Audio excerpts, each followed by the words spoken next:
नेमकं आरक्षणाला धक्का लागला म्हणतात ते लागलाय तरी कसा आहे? कारण या संदर्भात ज्या उच्चस्तरीय सगळे जे नेते आहेत ते गप्प काय? जसं की छगन भुजबळ हे ओबीसीचे नेते म्हणून त्यांनी अनेक वेळेस संघर्ष केलेला आहे, आपण तो सगळ्यांनी पाहिला होता. आता पंकजा मुंडे हे मुंडे कुटुंबातलं खूप मोठं लोकनेते मुंडे साहेबांची परंपरा चालवणार आहे.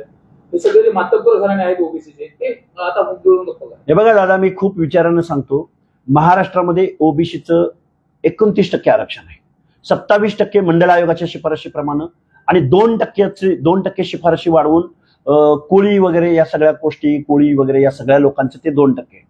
तर हे जे 29% आरक्षण आहे, या आरक्षणामध्ये महाराष्ट्रामध्ये बायफर्गेशन झालंय. त्यामध्ये विजय एनटी बाजूला काढलाय, तो जवळजवळ 10-12% आहे.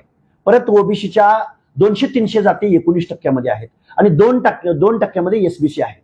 शिक्षण आणि नोकऱ्यामध्ये एवढा हाल होणार आहे. विजय एनटी बाजूला आहे, खूप मी जबाबदारीने बोलतोय, पण त्या 19% मायक्रो ओबीसी आहेत. त्या 19% जर ओबीसी मराठा समाज आला तर त्या मूळ ओबीसींचं, सामाजिक दृष्ट्या मागासांचं, बलुत्या अलुत्यांचं, त्यांचं काय होणार आहे मुख्यमंत्री महोदय? या मराठा समाजाच्या स्पर्धेमध्ये हा ओबीसी शिक्षण आणि नोकरीच्या एंट्री पॉइंटला टिकणार आहे का? पंचायत राजच्या निवडणुका जिथं ओबीसीचे नेते तयार होतील, ओबीसी मध्ये नेतृत्व घडेल, म्हणून ज्या पंचायत राजमध्ये मंडळ आयोगाने शिफारशी केल्या आणि त्या तुम्ही अंमलात आणल्या, त्या पंचायत राजमध्ये आता मराठा समाजाची माणसं ओबीसी मध्ये ओबीसीचे दाखले काढून त्यांनी जागा हडप केलेत. किती उदाहरणं सांगू मुख्यमंत्री महोदय तुम्हाला? आता ओबीसीच्या रकान्यात फक्त आणि फक्त मराठा कुणबी दिसेल. पुण्याच्या बाजूला फुरसुंगी नावाची, उरळी देवाची त्या परिसरामध्ये एक नगर परिषद अस्तित्वात आली. तिथं 9 जागा ओबीसीच्या राखीव होत्या. 9च्या 9 जागा मराठा कुणबीने घेतल्या. तेच पिंपरी चिंचवडचं आहे, तेच पुणे महानगरपालिकेचं आहे, तेच कोल्हापूर महानगरपालिकेत आहे, तेच दौंड नगर परिषदेत आहे, तेच फलटणच्या पंचायत समिती सभापती पदाबाबत घडलं.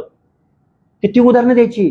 स्वतः विखे पाटलांच्या घराण्यामध्ये ओबीसीचा दाखला काढून ओबीसीचं पद लाटलं जातं.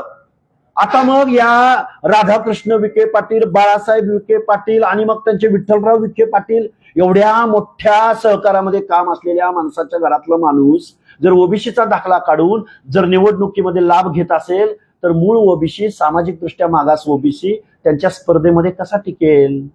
कसं राहिलंय ओबीसीचं आरक्षण? कोण बोलेल का सामाजिक न्यायाच्या बाजूनं? कोण बोलेल का फुले शाहू आंबेडकरांचं समतेचा महाराष्ट्र, पुरोगामी महाराष्ट्र? कुठला पुरोगामी या शब्दाची व्याख्या काय? किती बोलावं विचारानं?